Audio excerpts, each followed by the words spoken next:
Mas para falar mais um pouco sobre isto, vou apresentar o próximo orador. Uma grande salva de palmas para o Rui Guedes.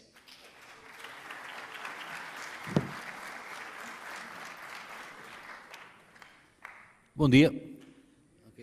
São tantos. Bem, eu sou o Rui Guedes, eu sou um dos fundadores da Ground Control Studios, que é uma empresa aqui do Porto, uma startup na verdade, que desenvolve VR, soluções em VR, AR, MR, fazemos não só experiências como sistemas de gestão de conteúdos e etc. Também temos uma perninha muito forte no gaming.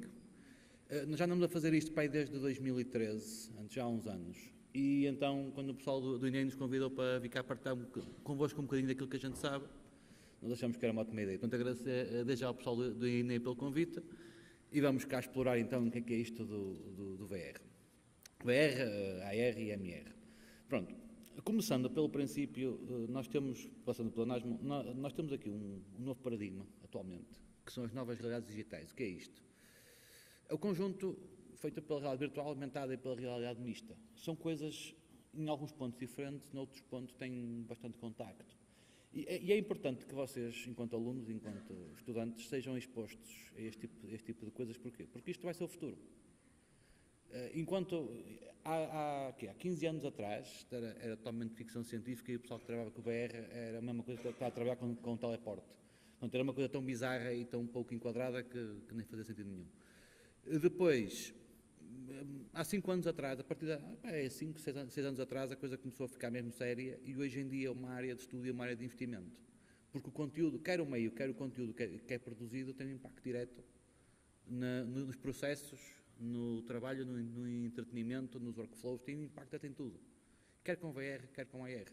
E o que eu pretendo hoje é explicar-vos um bocado em que é que cada uma destas coisas consiste e o que é que se consegue fazer mais ou menos com elas.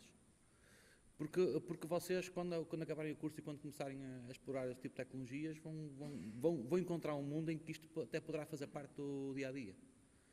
E nós agora, no fundo, nós estamos mesmo no início de um período de transformação. E vocês estão na altura certa para apanharem isto mesmo pela base. Pronto, e, portanto, é fixe vocês verem um bocadinho do que é que se consegue fazer com isto e até, se calhar, inspirar-vos para fazer outras coisas. Portanto, começando pela realidade virtual, isto é uma definição bastante linear da coisa, portanto, não vou ler isto tudo, mas basicamente por VR entende-se uma simulação, um ambiente virtual que corre dentro de um computador, ou de um software, aliás, e que é interagível e que é realista, ou pelo menos a interação pode ser realista. A interação é feita por uma pessoa que usa hardware especial para fazer a interação, ou seja, óculos e comandos.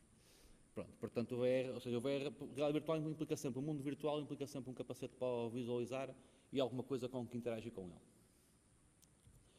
Sendo que, pronto, isto pode ser um bocado assustador, mas não, eu não vou estar aqui a falar desde o século XIX até agora. Pronto, mas sendo que a raiz disto, e é importante perceber-se esse fenómeno, e para vocês também verem a cruzada que foi a constituição da realidade virtual e o que é que esteve associado a isto. O VR começou no século XIX, em 1838, com a descoberta da estereoscopia. Ou seja, o Sir Charles Wheatstone descobriu que se ele fotografasse a mesma imagem, o mesmo plano, aliás, se ele tirasse o mesmo plano com posições ligeiramente diferentes, mais ou menos associadas à distância entre olhos, e sobrepusesse as duas imagens usando esta geringonça que é o estereoscópio, a imagem ganhava profundidade e tornava-se muito mais imersiva. Isso foi, no fundo, foi uma pequena semente para o que viria a ser uma procura que durou várias décadas, uma procura por uma realidade alternativa, quer por uma forma de transpor uma realidade existente para outro sítio, quer por uma forma de mostrar realidades alternativas. Ou seja, isto passou por muitas fases. Ou seja, no século XIX andaram a brincar um bocado com a estereoscopia.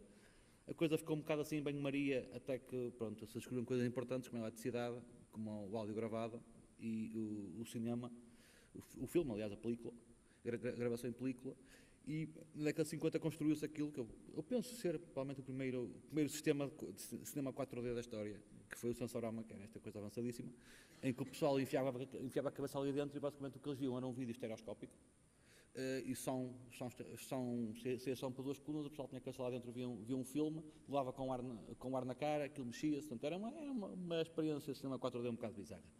Pronto, mas isto na altura era o state of the art da coisa. Ou seja, temos já aqui um ponto interessante, que foi preciso haver uma evolução de uma série de outras componentes tecnológicas e de engenharia para viabilizar uma máquina como a Sensorama, pegando num princípio tão antigo como a asteroscopia. Depois, este aqui é um caso engraçado, a Sword of Damocles, porque isto, na verdade, isto está aqui no VR, mas na verdade isto é até mais ou menos, isto é mixed reality, porque isto era um capacete que sobrepunha imagens 3D a um espaço físico. Isto em 1960. Pronto. Tem um ar de geringonça todos os dias, mas a verdade é que era uma coisa muito, muito interessante. Depois fizeram este também para... Isto pensou que era uma espécie de uns óculos MR para guiar aviões, que era uma coisa assim também um bocado bizarra. E depois, ou seja, isto na década de 60. Chegamos à década de 90 com os jogos, vocês, se calhar, alguns de vocês já devem ter visto aquela geringonça ali vermelha que é um Virtual Boy, com os gráficos fantásticos que estão ao lado, que eram capazes de nos fazer sangrar os olhos, porque aquilo era intratável e era tão pesado que tinha que ter um tripé. Pronto. O pessoal fez experiências com isto. A Sega fez o Sega VR também, e isto até tem um design bastante moderno para a altura. Isto foi sempre implementado em arcadas e os gráficos não eram maus de todos, ao contrário do Virtual Boy, que cruzes canhoto. Pronto, aliás, o Virtual Boy tem uma coisa engraçada, que aquilo não fazia head tracking, então, estava sempre fixo no mesmo sítio, é um bocado esquisito do zero. A única coisa de jeito que saiu dali, aliás, foi o comando. Pronto. Ou seja, na década de 90 houve mais coisas. A Toshiba fez um capacete, parece um aquário gigante, também para VR. A NASA fez umas cenas muito Tron também, com os óculos e com umas luvas, em que o pessoal interagia com o espaço virtual usando as luvas, aquilo assim, uma coisa assim muito abstrata. Houve muitos projetos, além de também chegou a fazer uns óculos que onde se podia ver na televisão, filmes no ecrã. Pronto. Até que chegamos aqui a um ponto interessante, que foi em 2012 o aparecimento do Rift. Porquê? Porque basicamente, enquanto até aqui, toda esta hardware que vocês viram, estas geringonças todas, eram construídas em laboratórios, com equipas altamente qualificadas, com financiamentos de milhões, era tudo caro. Em 2012, houve um miúdo numa garagem que construiu uns óculos VR usando dois ecrãs de smartphone, uns óculos Scott e meia dúzia de peças e outros componentes. Ou seja, e aquilo funcionava. Funcionava ao ponto de ele conseguir mostrar isso ao John Carmack. Para quem não sabe, é um dos fundadores da ID Software, que fez o Doom e fez o Quake. Pronto, e conseguiu a atenção do Carmack, e o John Carmack com ele promoveu isto e lançaram esta unidade que foi o Rift DK1 no Kickstarter, e antes foi anunciado na E3. Essencialmente, esta geringonça é construída com peças de um smartphone. E há alguma habilidade, claro, e alguma engenharia por trás, mas o hardware é todo baseado em smartphones, ou seja, é hardware que já está disponível off the shelf. E isto é que foi o princípio, isto é que foi o gatilho desta espécie de revolução. Porquê? Porque, de repente, fazer óculos VR era barato. Era acessível, era fácil, tecnicamente, e tudo o que era preciso era conteúdo. E foi isso também que o John Carmack viu. E por isso é que ele se envolveu tão cedo no projeto, porque também se apercebeu que tecnologicamente isto faz-se, a nível da hardware, precisa ter conteúdo interessante e temos aqui uma revolução entre mãos. E foi um bocado o que aconteceu. Portanto, se vocês olharem para um Rift, isto acho que é um diagrama de um DK2. O DK2, o segundo dev kit da Oculus, se vocês o abrirem por dentro, tem a parte da frente de um Samsung Note 3, literalmente. Vocês tiram a tampa àquilo e tem a parte da frente do smartphone com os botões e tudo. Era para vocês verem como eles eram construídos. Pronto, e no fundo, um headset VR, por dentro, o que é que tem? Tem lentes, tem duas lentes, tem um ou dois ecrãs, dependendo da maneira como é construído, pode ter um ecrã por dentro, pode ter um único ecrã dividido a meio. Tem um sistema de detecção de movimento, que é nada mais, nada menos que o giróscopo que se usa nos smartphones. Pode ter áudio 3D embutido. No caso do Rift, usa um sistema de processamento que é o Constellation, em que ele no painel frontal tem uma série de beacons luminosos que são vistos por uma câmara específica. A câmara penso que é infravermelha. E ela segue aquele mapeamento de pontinhos luminosos chamado constelação e um comando para fazer a interação. Pronto. este, no fundo, é o avôzinho dos óculos BR e foi o segundo modelo que a Oculus lançou e para a altura era muito sofisticado. O que pouca gente sabe é que eles fizeram isto em parceria com a Valve. Antes da Valve juntar a HTC e fazer o Vive, a Valve trabalhou neste headset. Depois o Oculus foi comprado pelo Facebook e a Valve fez Rage Quit e juntou-se à HTC para fazer o Vive, que é este. Este é outra geringonça. Esta aqui, na altura em que saiu, era a mais revolucionária em relação a isto. Punha o Rift um bocado na prateleira, porquê? Porque este fazia o home scale, ou seja, nós tínhamos a possibilidade de andar dentro de uma sala, usava um sistema de tracking que não eram umas luzinhas no frontal do capacete, era sim dois sensores atrás montados na diagonal com tracking milimétrico. Isto foi muito revolucionário, sobretudo, isto é que é engraçado, sobretudo em uso profissional. Porque isto é caro, isto custava 1000 euros, um kit destes, portanto a nível particular houve quem comprasse, claro, mas a nível profissional foi a cena, porque de repente fazem simuladores para empresas, fazem simuladores de procedimento de trabalho, faz artes vis, faz simuladores de decoração de interiores, faz simuladores de tudo. Este foi um grande impulsionador desse tipo de tecnologia, enquanto o outro, o Rift, foi mais mainstream do que os anteriores. Pronto, mas não ficamos por aqui, não é? Porque depois também apareceu este, o PSVR. Isto também teve, aliás, foi um momento engraçado no tempo, porque tínhamos a Oculus a trabalhar no CV1, a HTC no Vive e a Sony no chamado Morpheus, chegou-se a chamar Morpheus. Este, de todos os que andam aí, neste momento, é capaz de ser, é esquizofrénico, porque como o hardware é mais fraco, ou seja, é o que tem menos resolução, é o menos capaz deles todos, mas é o que tem a maior user base. Porquê? Porque basicamente o pessoal tem uma consola, compra um periférico. Não tem que comprar um kit, não tem que comprar um capacete VR que custa 500 ou 600 euros, mais um computador de 1500 para correr. Aqui a malta comprava uma PS4, ligava isto e está na de moto. Pronto. Agora, como experiência VR, isto está entre uma experiência de smartphone e um Rift. Ou seja, é um bocadinho melhor que um smartphone, mas não chega, nem sequer comparável a um Vive ou um Rift. Agora, em termos da adoção é interessante porque realmente permitiu a muita gente ter a sua primeira experiência VR e perceber o que era isto com jogos. É um equipamento, e também é barato, para o VR é barato. Agora a Sony está a tornar numa versão 2 que alegadamente vai resolver alguns problemas dos anteriores. E depois temos estes gajos que chegaram tarde à festa também, pronto, que é a Microsoft. Basicamente, eles criaram este conceito do Windows Mixed Reality. É um hardware interessante. Este é o da HP, este é pesado como a caraças. Há outro mais leve que o novo. Este é um bocadinho pesado. Mas basicamente o que é que isto faz? Isto é um capacete VR como aos outros. É igual a um Rift, igual a um Vive. A resolução é um bocadinho mais baixa.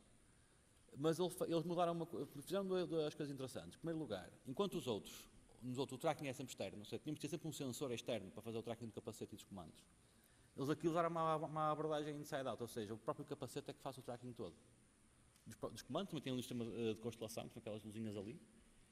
E eles pegaram alguma tecnologia do Kinect e do HoloLens e criaram uns sensores frontais, estão montados um de cada lado do capacete, que conseguem fazer alguma spatial awareness.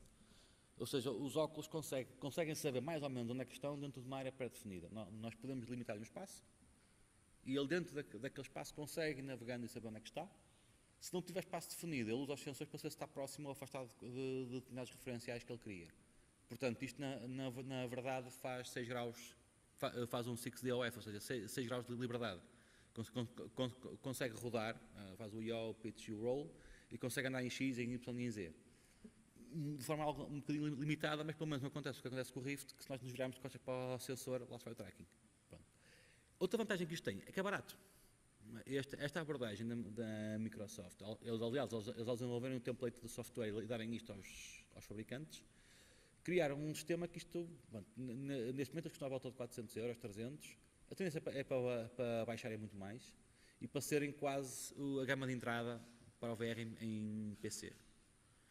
Isso é interessante, a nível de qualidade, a nível de é um sistema muito completo e que dá, pelo menos para quem quer começar a festa, é fixe. Pronto. E depois também faz outra coisa diabólica, que é integra muito bem com o ecossistema que eles já têm das UWPs, ou seja, Universal Windows Applications. que não seja integrado num ecossistema existente, portanto cria todo um conjunto de variáveis que são engraçadas para quem desenvolve, sobretudo se eles comprarem a Valve. Pronto, depois temos outro segmento que é o mobile. Eu sei que são muitos segmentos VR, são muitos capacetes, vamos tentar ser breves com isto. O mobile divide-se por isto, ou seja, nós temos cardboards, temos o Samsung Gear VR e temos os Zeiss. O que é que isto quer dizer? São 3 segmentos de produto. O cardboard foi o maior troll da história que a Google fez à Oculus, porque eles na altura anunciaram, temos aqui um headset que custa 900 euros, e a Google, sério, nós temos aqui uma caixa onde se põe um smartphone que custa $1. E basicamente aquilo é a experiência mínima de VR que se consegue ter. O do lado, o Zeiss, o VR1, é uma versão de luxo do cardboard, ou seja, é um capacete construído em plástico com boas lentes, usando o template do cardboard que a Google deu à comunidade. O que está no meio é o Samsung Gear VR. Para mim é a melhor coisinha neste segmento do mobile é este, por motivo, porque basicamente o headset, como o hardware é bastante bom, as lentes são boas, é tudo fixe, e corre sempre em smartphones de gama alta, corre sempre em Samsung S6 para cima, tem algum processamento, tem alguma capacidade e, portanto, a experiência normalmente é sempre fixe.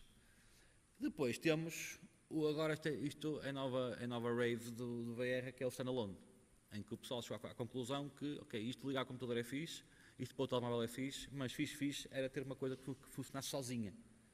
Então, basicamente, estes capacetes têm o seu próprio sistema operativo, têm o seu próprio hardware, não estão ligados a nada, o pessoal só pega neles, liga-os e põe na cabeça e liga ao wireless e segue para o que tem para fazer. E não são maus, não são nada maus. Sim, nós já brincamos com o Go e com o Goblin, são muito equivalentes. Estamos à espera de receber o Focus, porque este Vive Focus é dito que vai ser algo de revolucionário no standalone, por causa das 2 câmaras que ele tem à frente e por causa de outros acessórios que prometem que vai ser uma coisa completamente revolucionária a nível tecnológico e a nível da hardware. Vendo o track record da HTC nisto, é bem capaz de ser. Pronto, mas isto também existe e estes, cada um deles custa à volta de 200 euros. Portanto, isto prevê-se que seja uma gama de entrada, ou pelo menos um início, para uma nova tentativa de VR. Em vez de ser tétaro ao computador ou para mobile, vai ser o standalone em que pessoas têm o capacete de VR e corre tudo dentro daquele ambiente. Pode ser interessante, vamos ver como é que resulta. Depois, temos aqui uma série de acessórios, não é? Porque, por exemplo, isso é bom ter em consideração que tudo o que se faz em VR também funciona com este tipo com outras coisas. Por exemplo, um headset VR e um Kinect permitem fazer coisas muito engraçadas.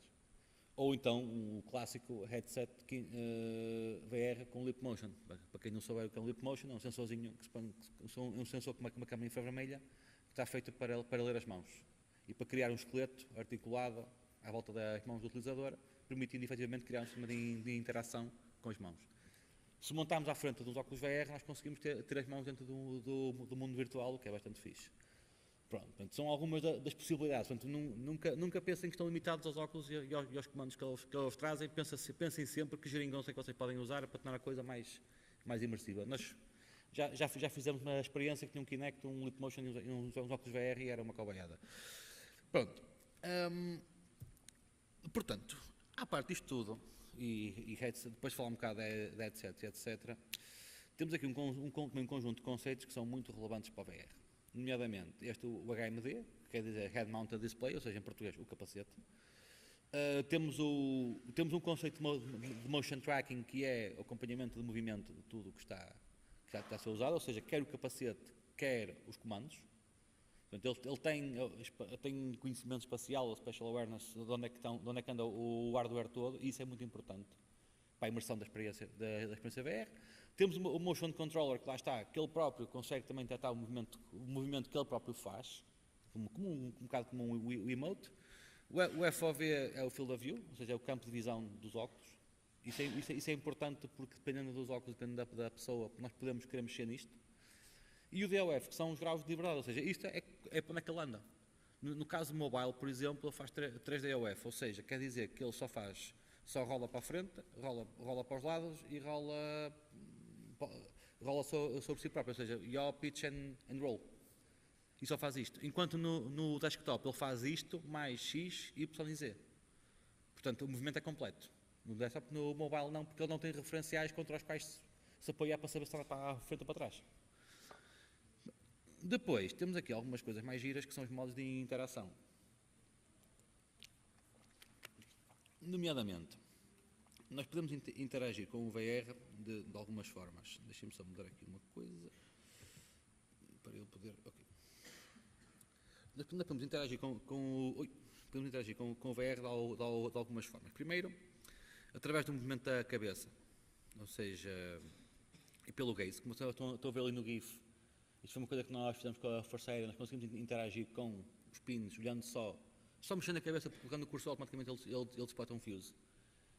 Depois também temos o comando de voz, não tenho nenhuma demo para isso, mas também dá para interagir com voz, falar para ele e ele faz coisas. No caso do Windows MR até usa a Cortana, no Google usa o da Google. Pronto. O vídeo tinha aqui um vídeo do YouTube que não está a acontecer. Pronto. Depois também temos a questão da resolução.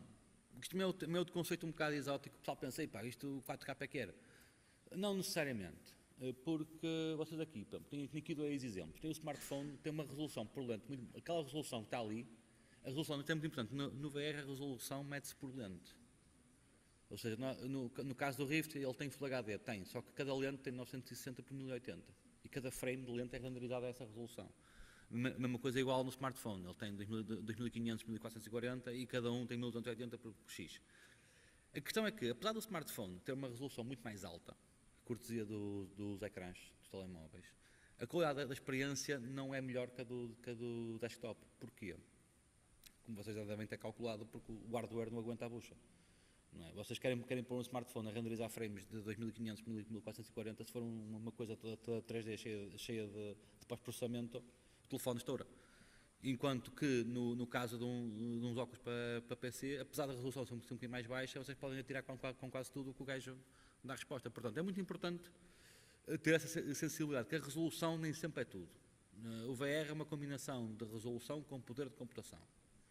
E normalmente não é quem tem a resolução melhor ganha. Portanto, é preciso haver algum cuidado com isso, sobretudo quando estamos a falar entre capacetes de desktop, isso até podia ser verdade, tem mais resolução ou mais fixe, mas estamos a falar de coisas que correm em telemóveis ou standalone, é diferente porque eles estão dependentes de si próprios e normalmente o processamento de uma gráfica de um telemóvel não é igual ao de uma GTX 1080. Pronto. E portanto, onde é que isto se aplica? Agora já levaram aqui uma injeção de BR assim aguda, onde é que isto se aplica tudo? A realidade virtual tem muitas áreas de interação. Normalmente o tipo de coisas que são construídas são ou simulações, ou são simuladores, ou são experiências interativas, imersivas, com uma narrativa associada, sempre com um fluxo narrativo, ou são educativas, em que há uma ilustração de coisas. Portanto, ou seja, isto encaixa-se muito bem no gaming, encaixa-se na indústria automóvel, para fazer com filas de carros, encaixa-se na construção e arquitetura, para se poder ver uma casa antes dela estar construída, encaixa-se no turismo, para podermos fazer uma tour de um sítio, ou de um museu, ou uma coisa qualquer, sem sequer lá irmos, encaixa-se na medicina, para fazer simuladores de intervenções, por exemplo, encaixa-se na parte educacional, por motivos óbvios, na parte militar também, por motivos um bocado óbvios, no cinema e também no entretenimento para adultos. Pois é, que esses gajos foram, como sempre, foram os primeiros a estar envolvidos nisto. Portanto, vocês têm aqui muitas áreas da aplicação. Nós, pessoalmente, já trabalhamos em quase todas e posso-vos dizer que é muito interessante perceber para onde é que o VR vai. E o VR nunca vai ser, na minha opinião, nunca vai ser uma coisa de escala massiva como poderá ser o AR. Pelo simples facto das pessoas terem que estar isoladas do resto do mundo para usarem isto.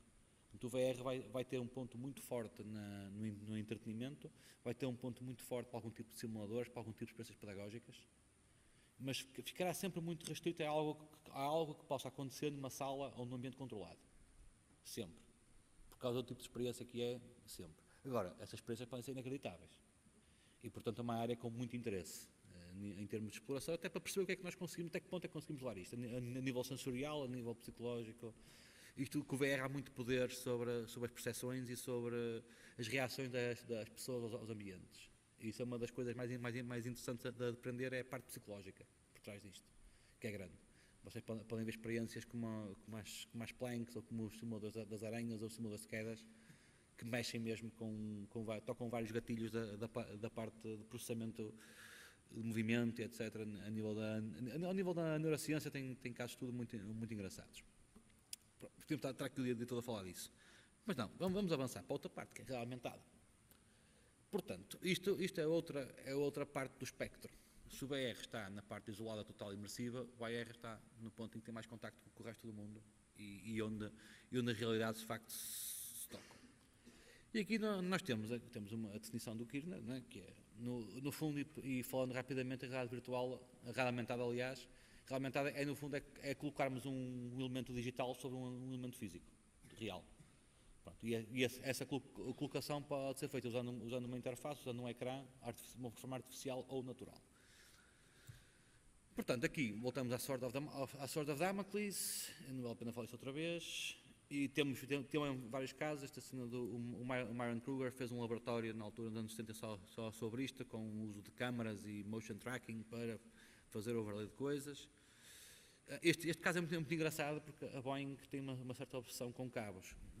Este sistema do Tom Caldwell foi desenvolvido pela Boeing para organizar cabos, e atualmente a Boeing tem um projeto da AR para cabos, novamente, que já lhes permitiu, usando uns óculos, usando uns wearables AR, que já lhes permitiu poupar não sei quantos milhões só em custos, em falhas e em produção. Portanto, a Boeing gosta muito de arrumar cabos e estão sempre a procurar tecnologia nova para fazer.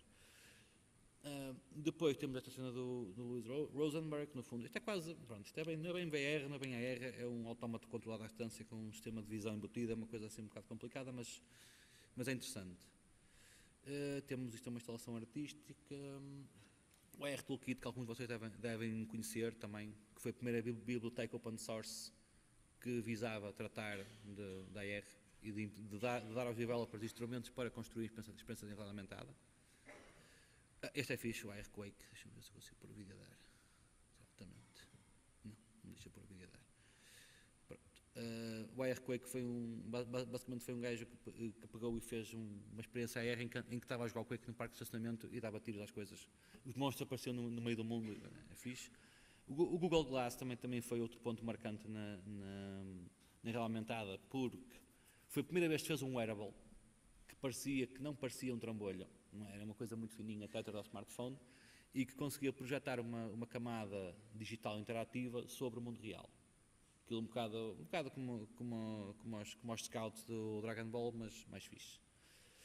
E isto leva-nos aonde? Leva-nos à minha apresentação ter ficado um bocado milhada. Ok, já está.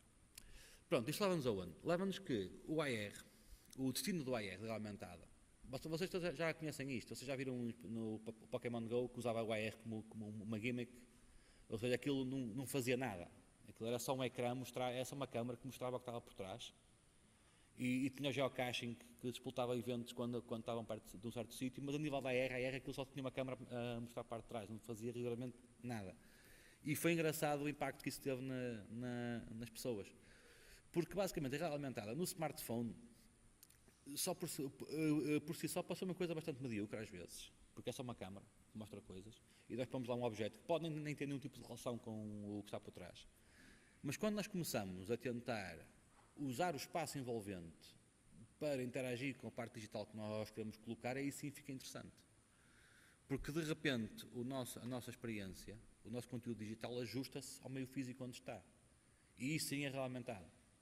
Porque aí nós já estamos a pegar uma coisa que é real e estamos a implementar algo digital em cima para modificar o aspecto real. Falo-vos, por exemplo, aquelas aplicações, um uso muito direto. Por exemplo, o IKEA tem uma aplicação em que nós podemos pôr móveis no chão e ver como é que eles ficam. Nós também já fizemos uma coisa desse género com a Sonai e fizemos outras cenas e realmente isso resulta. Mas isso resulta, e agora com as novas frameworks nós vamos ver um bocadinho mais à frente, que fazem detecção de espaço, detecção de planos, nós conseguimos de facto fixar um objeto a uma superfície real. Isso é interessante. Mas ainda assim não chega. Porquê? Porque o verdadeiro, ninguém quer andar na rua com o smartphone assim a pôr o real, a pôr o digital sobre o real, é estúpido. Ninguém faz isso é um caso de uso que não existe. Agora, havendo um wearable que permite ao utilizador ter essa informação de forma constante e contínua, a coisa muda muito. Há quem diga que isso é o caminho que a Apple quer seguir, por exemplo. A Apple já registrou uma dúzia de patentes para óculos de realidade aumentada e realidade virtual também. A Microsoft está a investir nisso, a Google está a investir nisso, portanto, a Intel está a investir furiosamente nisso também. Portanto, andam vários players de grande dimensão a investir na criação do wearables AR, porque eles sabem, como o pessoal, como os developers sabem, que isso é que é o caso do uso perfeito. Isso é que é o caso do uso realmente interessante. Porque aí sim nós conseguimos destrancar todas as capacidades que o AR tem a nível do uso do dia a dia, a nível do uso profissional, a nível do uso industrial. Nós podemos fazer coisas incríveis com isso. Portanto, o caminho é esse. O caminho passará sempre muito por aí. E se vocês, hoje em dia, se vocês virem os óculos AR, têm um ar de geringonça colossal, mas se tiverem a oportunidade de fazer um projeto com eles, agarrem-na, porque é fixe. E vai-vos dar um insight muito grande sobre o que é que vocês conseguem de facto fazer, sobre o que é a realidade aumentada a sério. E o que é que dá para fazer com isso. Alguns termos. Portanto, temos os beacons. Os beacons são marcadores ou faróis. O que é que isto quer dizer? Que até há pouco tempo as pessoas realmente aumentada tinham que estar ancoradas a alguma coisa. Para eles terem uma noção de espaço e de profundidade e de posicionamento no mundo, nós usámos marcador. Ou seja, pode ser uma coisa em papel, pode ser um feixe luminoso, pode ser um objeto 3D, mas tinha que haver âncoras reais que nós pudéssemos usar para colocar o nosso digital em cima disso. E chamam-se faróis, ou marcadores. Temos a Reality Pan, que é, no fundo, lá está a tal câmarazinha que mostra o mundo real e que cria uma janela no nosso smartphone para o mundo real. Isto é interessante porque, no caso dos telemóveis ou nos tablets, ou dispositivos onde a projeção digital não acontece numa superfície translúcida, essa Reality Pan é simulada e até pode ter lag, em alguns casos. Portanto, nós estamos a ver uma realidade com um atraso de alguns milissegundos. Ou não. Porque se de repente projetarmos isso numa superfície translúcida como no HoloLens, no Google Glass, nos VUSIX, nos Intel, nos Epson, etc. Se fizermos isso, de repente nós temos uma visão, a nossa visão no mundo, nós estamos a ver o mundo real e estamos a pôr um objeto 3D lá em cima. E isso faz parte daquilo que a gente vê. Isso é muito incrível. E depois temos o SLAM. O SLAM é uma coisa que veio do pessoal da topografia, quem trabalha com fotogrametria, sabe o que é isto. Foi uma adaptação muito esperta de uma tecnologia de mapeamento e de tracking usada nos radares, nos LiDARs, etc. Para usar, no fundo isto foi tudo feito para nós podemos usar um objeto 3D como marcador. Ou seja, supondo, eu tenho um modelo à escala deste cubo em 3D e eu quero que a minha aplicação AR detecte este cubo. Portanto, eu aponto o telefone para aqui e ele vai-me ler a volumetria do cubo e vai saber que isto é um marcador e vai-me transformar este cubo numa outra coisa qualquer. O telefone serve para isso. Isso é muito usado no AR mais topo de gama ou para coisas muito específicas. Bom, depois temos a Computer Vision, que é o beabá da coisa, não é? Porque sem o Computer Vision, o AR é toda acerca de Computer Vision. Porque é acerca de processamento daquilo que uma câmara vê. Portanto, se vocês querem ser aí os ninjas do AR, têm que malhar um bocado no Computer Vision para perceberem o que é que está a acontecer e para saberem como é que podem otimizar isso. Portanto, estes são os quatro, são um bocado os pilares da coisa. Em termos de dev, e aqui no caso do VR não falei disto porque como está muito ligado ao hardware, exceto o OpenVR, não vale a pena o pessoal estar aqui a dissertar muito. Aqui sim, porque há muita coisa.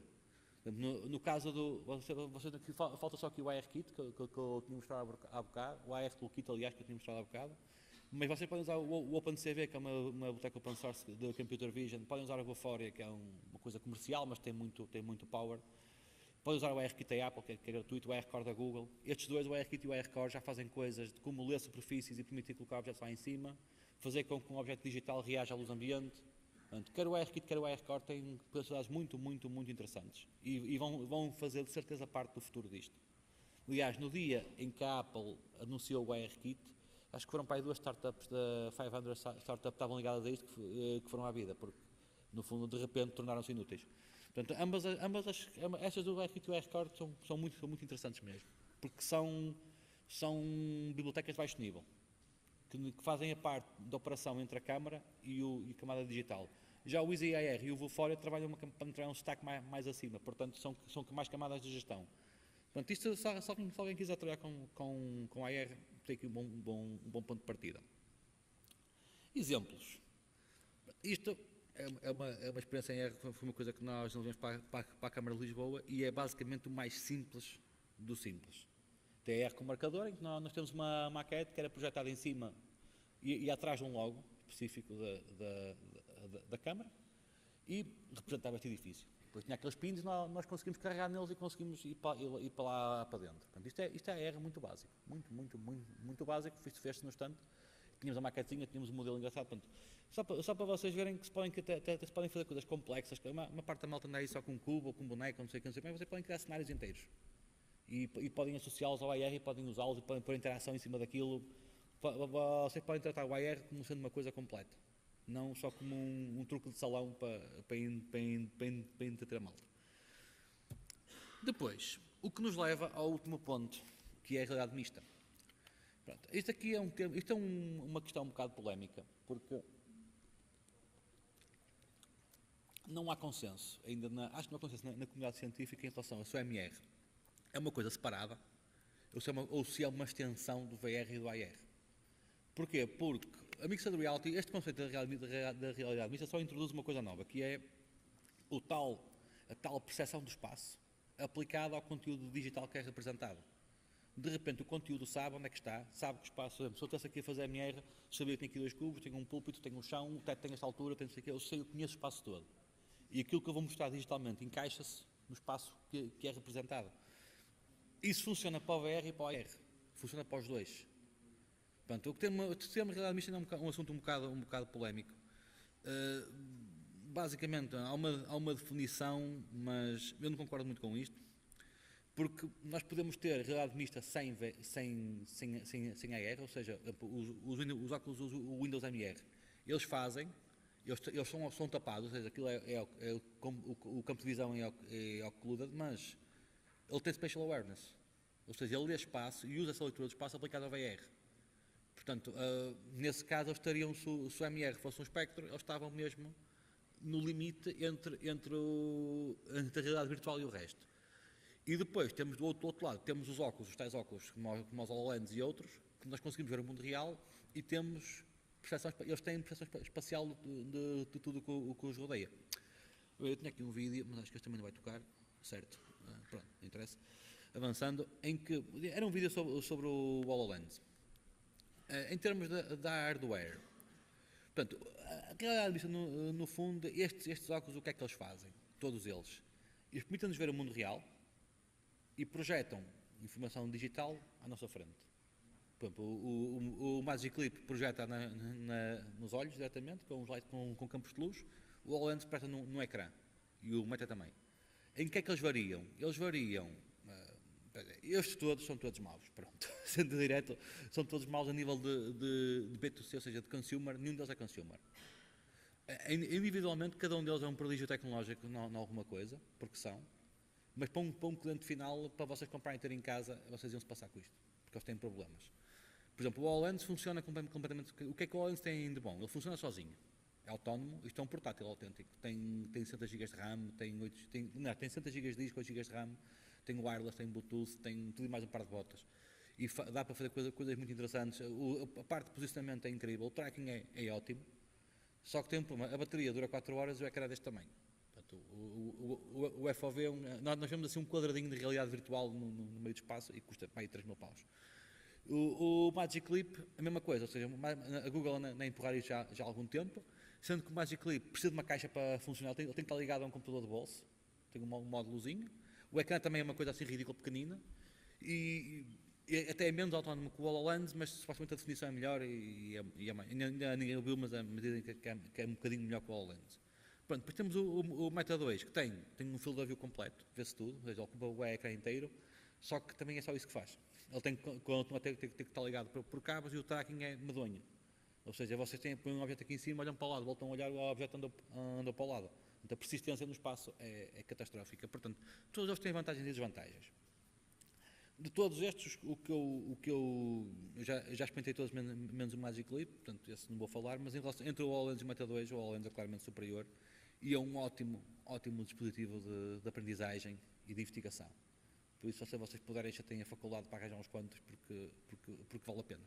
Vale a pena porque ele é autónomo e nós já fizemos projetos de manutenção industrial com isto. Já temos feito, já fizemos simulador, já fizemos uma série de coisas com isto. Porquê? Porque isto tem capacidade, o aparelho tem microfone, ou seja, vou dar um exemplo. Nós fizemos um projeto com uma startup aqui do Porto, com a InfraSpeak. Eles fazem a manutenção, facility management, e nós estamos a fazer um cliente holográfico para o software deles. Em que basicamente as features da solução com o HoloLens tem controle de voz, ou seja, faz speech to text, tem motion control, ou seja, eu consigo com gestos controlar a interface, trabalha offline também, consegue tocar vídeo, consegue gravar e tocar vídeo, consegue ver imagens, consegue gravar chamadas de voz, consegue fazer chamadas de voz, faz OCR, faz uma série de coisas avanços sofisticadas, isto tudo com o HoloLens. Também já fizemos outra coisa que era uma pista de carros virtual, em que nós podemos pôr os carros no chão e contar o carro. O HoloLens, isto no fundo, o que é que isto tem a ver com a MR? Tem a ver um bocado, porquê? Porque se olharmos para o Mixed Reality como sendo uma extensão da realidade aumentada ou uma extensão da realidade virtual, nós temos um instrumento bastante poderoso.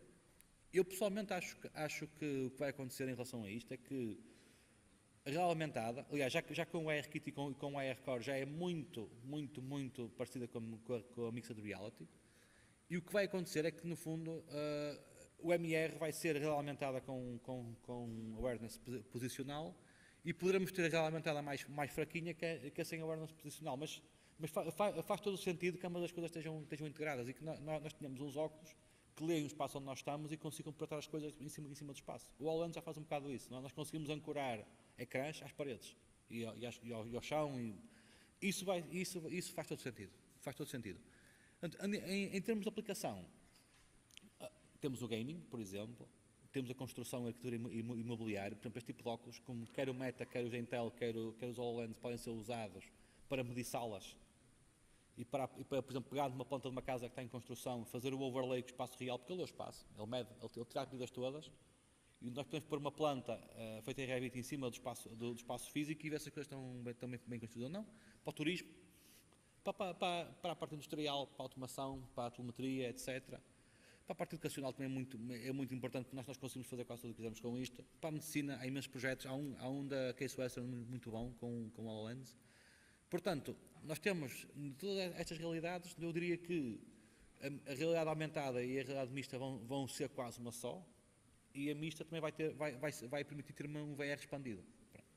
E, título de conclusão, o futuro disto passa por onde? Passa por wearables AR, tem que passar sempre por wearables AR, porque o AR no telefone, volto a dizer, não tem interesse nenhum, é estúpido. Passa por um conceito novo que é a filmagem volumétrica, em que nós de repente fazemos um filme e o filme sai não só 2D como 3D, ou seja, com a modelação do espaço, em que nós usamos LiDARs, usamos scanners 3D sincronizados com um filme normal e temos o filme como se fosse um ambiente 3D interativo. Isso vai ter que fazer parte do futuro. Isso permite fazer hologramas melhores, permite construir hologramas e permite criar espaços dinâmicos de uma maneira mais fixe. Temos a fotogrametria também, que como alguns de vocês devem saber, é o uso de scanners 3D para recriar espaços reais com muito detalhe em ambientes digitais. Portanto, tudo isto são fatores que vão potenciar estas novas realidades e a criação de futuros e coisas futuros alternativos muito giros. E eu digo alternativos intencionalmente porque nós não sabemos o que é que pode acontecer. E há muitos cenários possíveis para isto.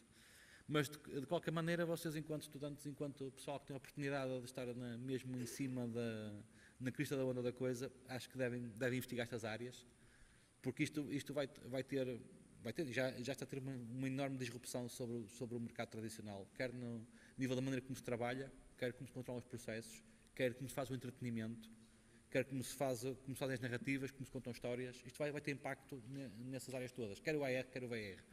Portanto, se tiverem interesse e curiosidade, avancem, porque isto é uma área muito, muito, muito interessante. E pronto, agradeço-vos a coragem de terem suportado este tempo todo, esta talk. São todos os valentes, estão todos parabéns. E agora, se tiverem questões, eu estou aqui para responder. Pronto, muito obrigado.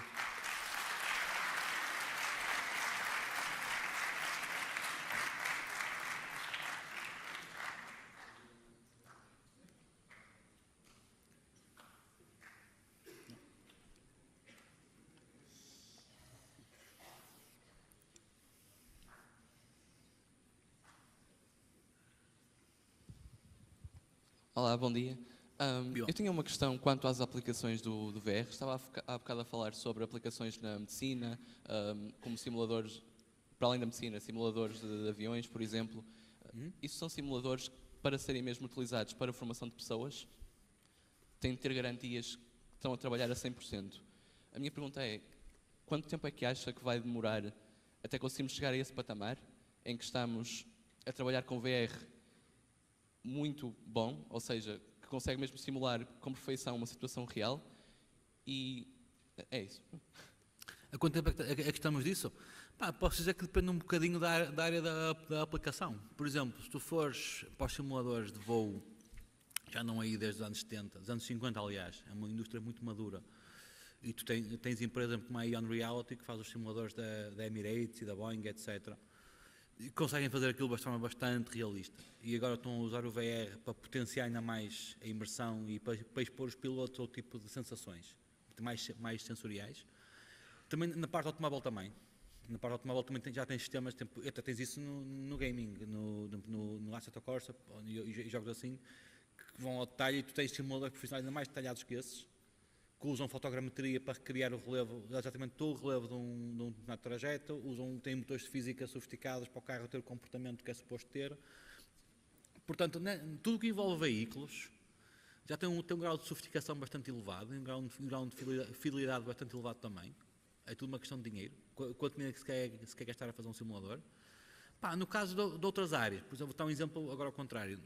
No caso da medicina, nós uma altura temos um cliente grande, que nos pediu um assessment para se desenvolver um simulador para um procedimento cirúrgico, para embutir uma prótese. E esse caso já era complicado. Porquê? Não era pela tecnologia de renderização, não era pela interação com a prótese, tinha mesmo a ver com a parte de ler as mãos.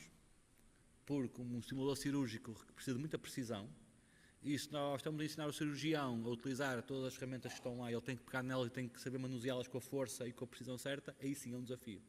Porque aí ia precisar dar hardware feito à medida, só para fazer essa parte do manuseamento das ferramentas. Portanto, eu diria que, agora, assim, com a tecnologia no geral, tu, neste momento, já tens mais do que instrumentos para fazer simuladores bastante reais. Sim. Agora, para coisas mais específicas e para utilizações mais específicas, podes ter problemas com algum hardware. Obrigado. Nada.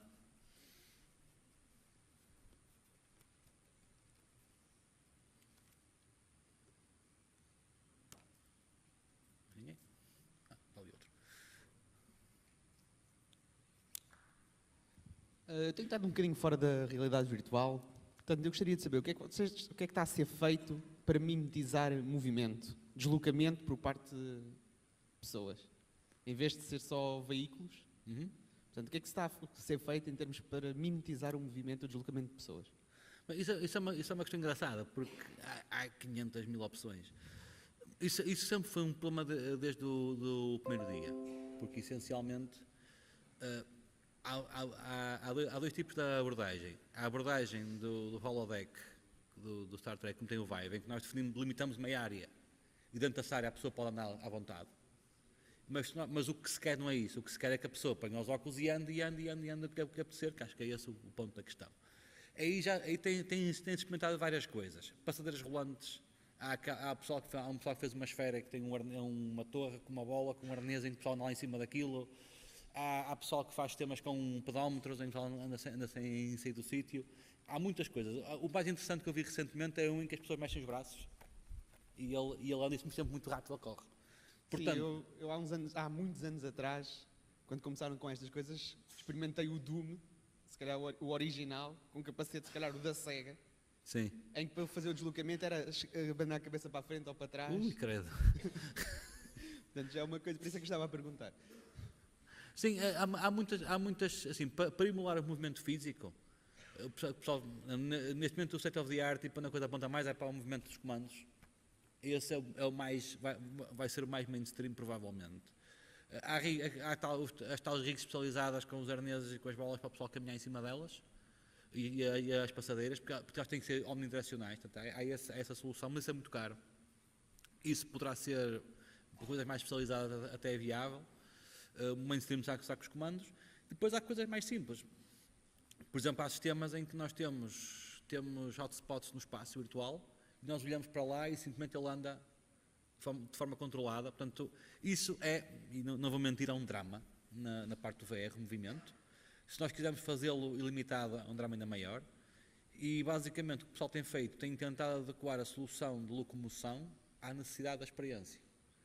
Ou seja, se eu tiver a fazer uma história, eu posso tentar um jogo, eu posso tentar fazer com que o meu personagem ande em carris e ter um conjunto de pontos pré-definidos, cruzes.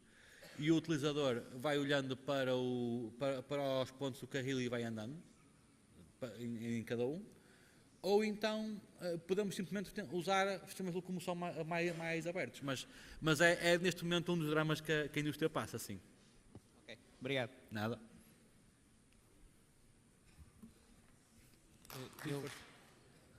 Eu tenho uma dúvida. A questão é esta. Há alguma coisa que esteja a ser feita para impedir uma coisa que, à falta de uma melhor descrição, digamos assim, uma espécie de rave nu para este tipo de coisas, do género, uma pessoa vê aquilo que acha ser um carro de realidade virtual e na realidade não é, ou levando para um caso um bocadinho mais problemático, num simulador de medicina uma pessoa tem uma veia que está só ligeiramente mais ao lado e a realidade virtual diz que está ali em vez de estar no sítio. Eu não sei se percebi a pergunta.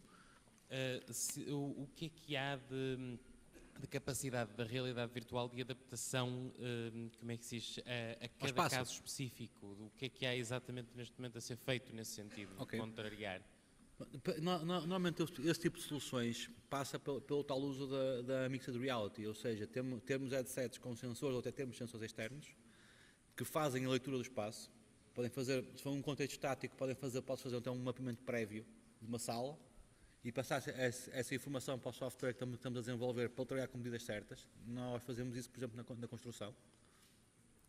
Se for um contexto dinâmico em que os objetos podem mexer, no caso do simulador cirúrgico, aí passa muito pelo uso de sensores ou combinações de sensores, que meçam quer as distâncias, quer os deslocamentos, quer mesmo até saibam onde é que andam as coisas, onde é que andam os objetos, onde é que andam as pessoas. E esse tracking é importante para que a simulação se ajuste à posição real dos elementos. Não sei se era isso que querias saber. É mais ou menos, passa por aí, mas já deu para ter uma ideia. Obrigado. Ok, nada.